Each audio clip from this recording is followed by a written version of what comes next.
What should investors look for when they're considering their first syndication? Lots of stuff, right? So operator always is up on the top to make sure that you connect with the operator.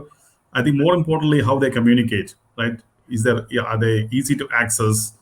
Are they local in the market where you're buying the property? A lot of those things that you should be looking at. When you try to reach out to them, are they going to return your phone call, right?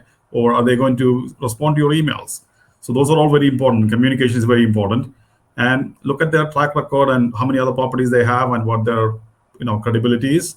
But I think more importantly, even more than that is, does their strategy agree with what you're trying to accomplish, right? So you can be doing a development project where you can get a high return, you're also high risk in the next couple of years, or you can do a stabilized property where you have a stable return from day one, or you can do a value add property to get maybe less returns in the first couple of years, but pick it up later, and when you sell or refinance, you get a higher return.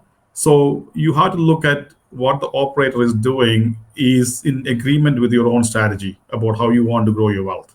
So that's really important, because a lot of folks they'll narrow it down to the IRR, and especially if you want to go into these crowdsourcing, crowdfunding sites, Cadre, Realty Mogul, those guys, and then filter by return.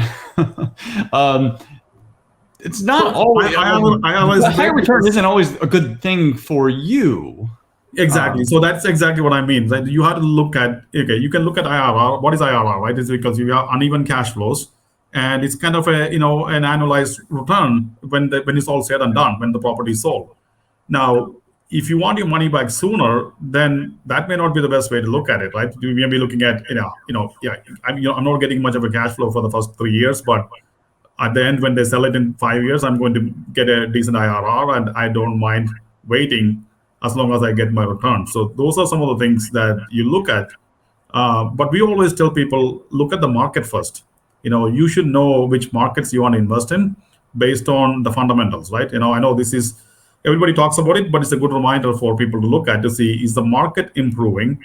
Is the population growth, the job growth, the new construction, average household income, median home price, are all those things better in the market? Because you want to invest in I think the first thing is to select the right market that you want to invest in.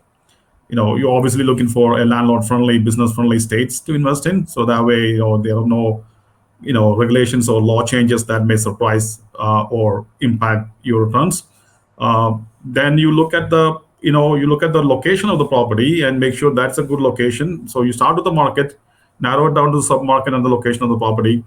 And then you also look at the property itself. Does it make sense, right? So I think some of these things that passive investors should do at least some due diligence to find out, is this what I want to invest in, right? Is it do I want to invest in a value add play, knowing that I'm taking a risk along with the operators of hey, this may play out pretty good for me, or it may not, right? So, or do I want to go into a stabilized investment where I can get a preferred return and get a cash flow from day one? So those are some of the things that you look at. And obviously the last one, but not least, is the operator, right? See, do you like the operator? Can you get along with the operator, right?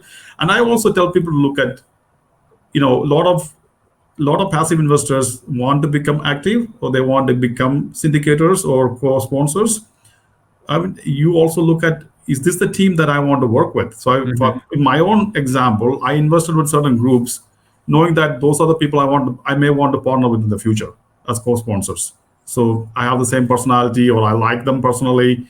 So that's another thing that you have to look at. If that is your goal, is to get into a co-sponsorship or becoming a GP, then you might as well invest with people that you want to be business partners in the future.